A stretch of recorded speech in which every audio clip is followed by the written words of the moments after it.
And the people of Israel again did what was evil in the sight of the Lord after Ehud died. And the Lord sold them into the hand of Jabin king of Canaan, who reigned in Hazor. The commander of his army was Sisera, who lived in Harosheth-Hagoyim. Then the people of Israel cried out to the Lord for help, for he had 900 chariots of iron, and he oppressed the people of Israel cruelly for 20 years. Now Deborah, a prophetess, the wife of Lapidoth, was judging Israel at that time.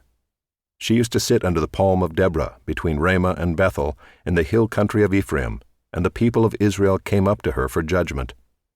She sent and summoned Barak the son of Abinoam from Kedesh Naphtali, and said to him, Has not the Lord, the God of Israel, commanded you, Go, gather your men at Mount Tabor, taking 10,000 from the people of Naphtali and the people of Zebulun, and I will draw out Sisera, the general of Jabin's army, to meet you by the river Kishon with his chariots and his troops, and I will give him into your hand.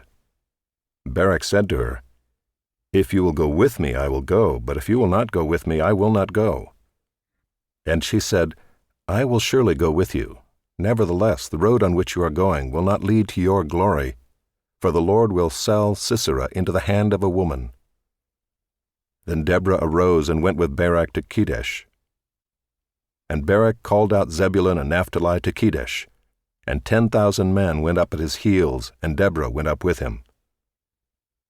Now Heber the Kenite had separated from the Kenites, the descendants of Hobab the father-in-law of Moses, and had pitched his tent as far away as the oak in Zaananim, which is near Kedesh. When Sisera was told that Barak the son of Abinoam had gone up to Mount Tabor, Sisera called out all his chariots, 900 chariots of iron, and all the men who were with him, from Harosheth-Hagoyim to the river Kishon. And Deborah said to Barak, Up, for this is the day in which the Lord has given Sisera into your hand. Does not the Lord go out before you? So Barak went down from Mount Tabor with 10,000 men following him. And the Lord routed Sisera and all his chariots and all his army before Barak by the edge of the sword. And Sisera got down from his chariot and fled away on foot. And Barak pursued the chariots and the army to Harosheth-Hagoyim, and all the army of Sisera fell by the edge of the sword. Not a man was left.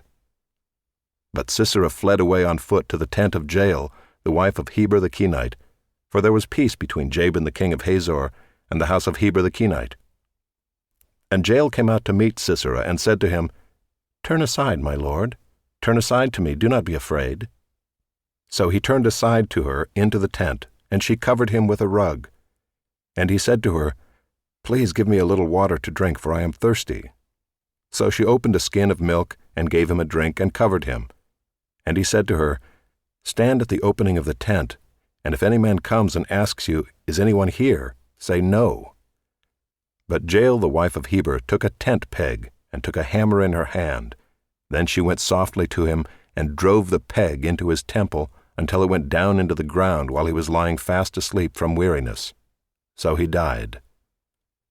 And behold, as Barak was pursuing Sisera, Jael went out to meet him, and said to him, Come, and I will show you the man whom you are seeking. So he went into her tent, and there lay Sisera dead with the tent peg in his temple. So on that day God subdued Jabin the king of Canaan before the people of Israel. And the hand of the people of Israel pressed harder and harder against Jabin the king of Canaan, until they destroyed Jabin king of Canaan.